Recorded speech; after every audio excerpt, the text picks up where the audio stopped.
అందరికీ నమస్కారం. చాలా దురదృష్టకర సంఘటన ఈరోజు శ్రీకాకుళం జిల్లా కాశీబుగ్గ వెంకటేశ్వర స్వామి ఆలయంలో జరిగిన సంఘటన. దురదృష్టవశాత్తు సుమారుగా 7 మహిళలు తొక్కిసలాట్లో చనిపోవటం అనేది నిజంగా చాలా విచారించదగ్గ విషయం. చాలా దురదృష్టంగా భావించాలి. ఏదైతే కాశీబుగ్గ వెంకటేశ్వర స్వామి ఆలయం ఉన్నదో అది ఒక ప్రైవేట్ ఆలయం. అది దానికి సంబంధించి 4 నెలల క్రితం అది ఓపెన్ అయిందని కూడా లోకల్ ఎమ్మెల్యే గారు కూడా చెప్పడం జరిగింది.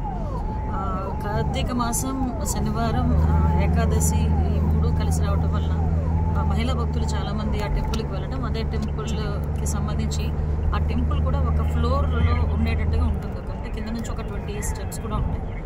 ఆ స్టెప్స్ దగ్గర ఉన్న రైలింగ్ ఊడి పడిపోవటం వల్ల అక్కడ మహిళలు పడిపోవడం, వాళ్ళ మీద చాలామంది ప్రజలు కూడా పడిపోవడం వల్ల ఊపిరాడక చనిపోయే పరిస్థితి వచ్చింది. చాలా దురదృష్టకర సంఘటన. క్షతగాతులందరినీ కూడా మెరుగైన వైద్యం అందించడానికి నియర్ బై హాస్పిటల్స్ కూడా పంపించడం జరిగింది. ఇమ్మీడియట్గా మంత్రి అచ్చెన్నాయుడు గారు, కొండపల్లి శ్రీని గారు, లోకల్ ఎమ్మెల్యే గారు అందరూ కూడా అక్కడే ఉండి సహాయక చర్యలు పర్యవేక్షిస్తున్నారు. డిపార్ట్మెంట్, పోలీస్ డిపార్ట్మెంట్, అదేవిధంగా ఫైర్ డిపార్ట్మెంట్ కూడా ఇమ్మీడియట్గా అక్కడికి చేరుకొని సహాయక చర్యల్లో పాల్గొంటున్నారు.